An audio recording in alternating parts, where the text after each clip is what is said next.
तैयारियां पूरी हो चुकी है। 19 अप्रैल को प्रधानमंत्री नरेंद्र मोदी कटरा से श्रीनगर के लिए विशेष वंदे भारत ट्रेन का उद्घाटन करेंगे। आपने देखा है पहाड़ों के बीच हवाओं से बात करते हुए एक ऐसा पुल जो जमीन से ऊपर और आसमान के पास है। नमस्कार, मैं निकिता और आप देख रहे हैं अमरउजाला.com। आज हम मौजूद हैं दुनिया के सबसे ऊंचे ब्रिज पर जो रियासी में स्थित है। बर्फीली वादियों पहाड़ों के बीच एक ऐसा पुल तैयार होकर बन चुका है जो सिर्फ भारत ही नहीं बल्कि पूरे दुनिया के लिए चर्चा का विषय बन चुका है। यह एक 359 मीटर ऊंचा ये पुल है जिसे हम एफिल टावर से भी ऊंचा मानते हैं। यकीन करना मुश्किल हो रहा है कि मैं 359 फीट ऊपर ऊंची खड़ी हूँ जो एफिल टावर से भी ऊपर है। नीचे चिनाब नदी का बहाव है और ऊपर भारतीय रेलवे का सपना है। चिनाब नदी के ऊपर बना यह ब्रिज केवल लोहे और सीमेंट की नहीं है बल्कि उम्मीदों का पुल है। भारत सरकार का सपनों का पुल है। हम पूरे देशवासियों का एक ऐसा पुल है जिसे बहुत से कारीगर अपने मेहनत, अपने जुनून और जज्बे के साथ इस पुल को कई सालों में तैयार कर नामुमकिन को भी मुमकिन कर दिया है। देखते हैं कि किस तरह से इंजीनियर कमाल का ये पुल बनाए हैं। इस ब्रिज की लंबाई लगभग 1.3 किलोमीटर है और इसे बनाने में कई सालों की मेहनत लगी है। ये पुल 2007 से इसका निर्माण स्टार्ट हुआ था। इसकी डिजाइन इस तरह से बनाई गई है कि तेज हवा और भूकंप के झटके को भी सह सकता है। और यहाँ स्थानीय लोगों का कहना है कि यह ब्रिज न सिर्फ एक गर्व का विषय है बल्कि इससे अब कश्मीर घाटी देश के बाकी हिस्सों से जुड़ जाएगी। जम्मू कश्मीर के रियासी ज़िले में चिनाब नदी पर बना हुआ ये जो चिनाब ब्रिज है वो नए भारत की इच्छा शक्ति का जीता जागता प्रमाण है और हमारे सबके लिए, सारे भारतवासियों के लिए गर्व का विषय है। मैं आपसे बताना चाहूँगा कि ये जो चिनाब ब्रिज है ये दुनिया का सबसे ऊंचा रेलवे आर्च ब्रिज है। इसकी ऊंचाई 359 मीटर है जो कि पेरिस के एफिल टावर से भी कहीं ज़्यादा है। नीचे करना अंकित। ये ब्रिज वास्तव में फौलादी है। इसको बनाने में करीब 30,000 मीट्रिक टन स्टील का यूज़ हुआ है, फौलाद का यूज़ हुआ है। 70,000 क्यूबिक मीटर से भी ज़्यादा कंक्रीट का प्रयोग हुआ है। इसे पहली बार जो स्टील के आर्च हैं उनके अंदर कंक्रीट फिल किया गया है। इसको मजबूती देने के लिए पहली बार इस टेक्नोलॉजी का प्रयोग किया गया है। इसके अतिरिक्त ये जो पुल है ये 250 किलोमीटर प्रति घंटा से भी ज़्यादा तेज़ चलने वाली हवाओं को सहने में सक्षम है। इसके अलावा ये ब्रिज देखा जाए जियोलॉजिकल पॉइंट ऑफ व्यू से सबसे चैलेंजिंग जगह पे बना हुआ है। ऐसी जगह पर और कोई ब्रिज बना पाना संभव नहीं था और इतनी ऊंचाई का आर्च ब्रिज जनरली कोई एडवेंचर नहीं करता, कोई हिम्मत नहीं कर पाता बनाने की।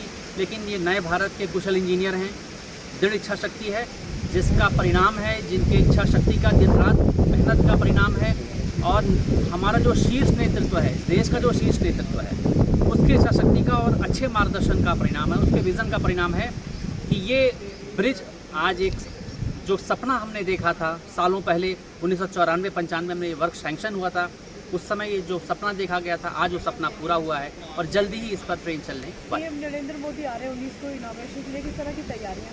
देखिए अभी डेट के बारे में कोई आधिकारिक सूचना नहीं है हम लोगों को, लेकिन हाँ निकट भविष्य में इसका उद्घाटन होना है और उद्घाटन अच्छी तरह से कराने के लिए हम अपनी तैयारियाँ कुछ जो जिसे कहते हैं मूलभूत तैयारियाँ कर रहे हैं। सर इसमें कहा जा रहा है कि इस तरीके के सीसीटीवी कैमरेज लगाए गए हैं कि जो पूरी तरीके से खास तौर पे सुरक्षा पॉइंट ऑफ व्यू से काफ़ी इम्पोर्टेंट है। जब ट्रेन चलेगी, जब तक एक स्टेशन से दूसरे स्टेशन पे कैमरा ओके नहीं करेगा तब तक ट्रेन नहीं दौड़ेगी।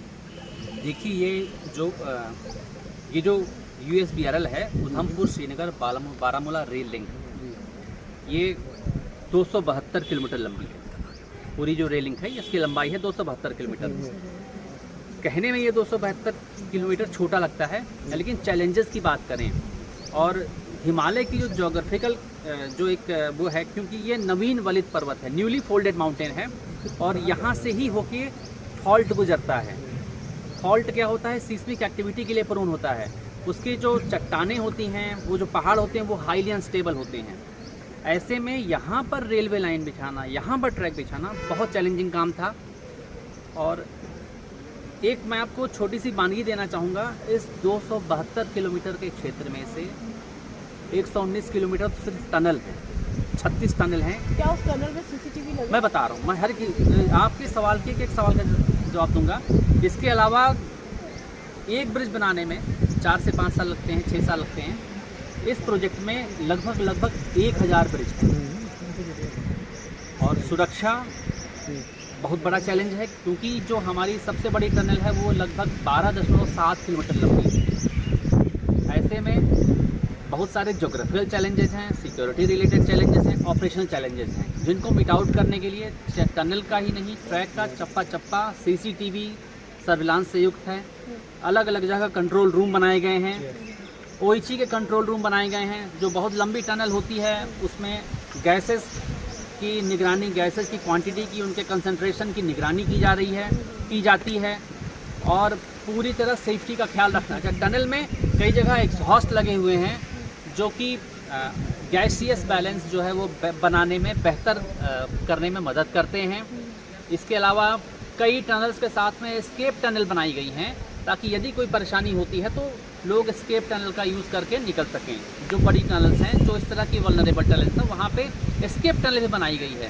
साथ ही साथ पूरी टनल में लाइटिंग का प्रॉपर अरेंजमेंट करके रखा है, और कोशिशें की जा रही है कि मतलब कोशिश क्या, हम इंश्योर करेंगे कि लाइटिंग वहाँ उपलब्ध रहे, क्योंकि इतनी लंबी लंबी टनल्स हैं, इतनी ज़्यादा लंबाई की टनल्स हैं, उनमें लाइटिंग होना बहुत आवश्यक है। स्टेशंस भी ऐसे हैं कि आज तक, जब तक रेलवे लाइन नहीं बनी थी, उन स्टेशन के आसपास के गांव के लोगों को 20-20 किलोमीटर, 25-25 किलोमीटर पैदल चल के जाना होता था, तब वो सड़क पर पहुंच पाते थे।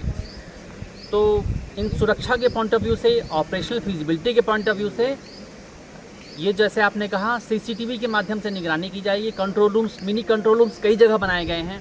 टनल्स की स्पेशल निगरानी की जाएगी। वंदे भारत के कितने रैक पहुंचे हैं यहाँ पे जो स्पेशल डिज़ाइन है?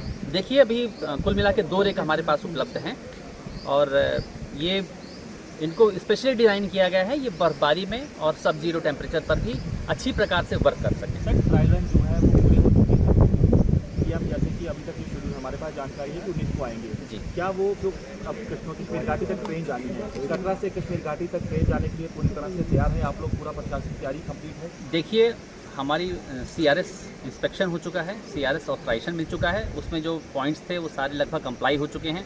लेकिन हम और इत्मीनान कर रहे हैं, कोई हम संरक्षा में, सेफ्टी में कोई कोर कसर नहीं रखना चाहते।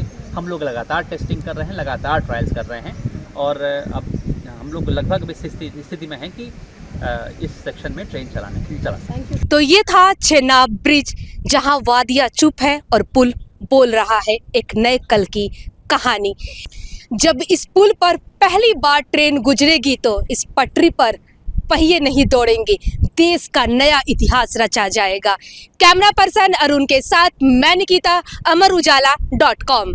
अगर आप ये वीडियो YouTube पर देख रहे हैं तो हमारे चैनल को सब्सक्राइब करें और बेल आइकन को दबाना ना भूलें। अगर आप Facebook पर ये वीडियो देख रहे हैं तो हमारे पेज को लाइक करें।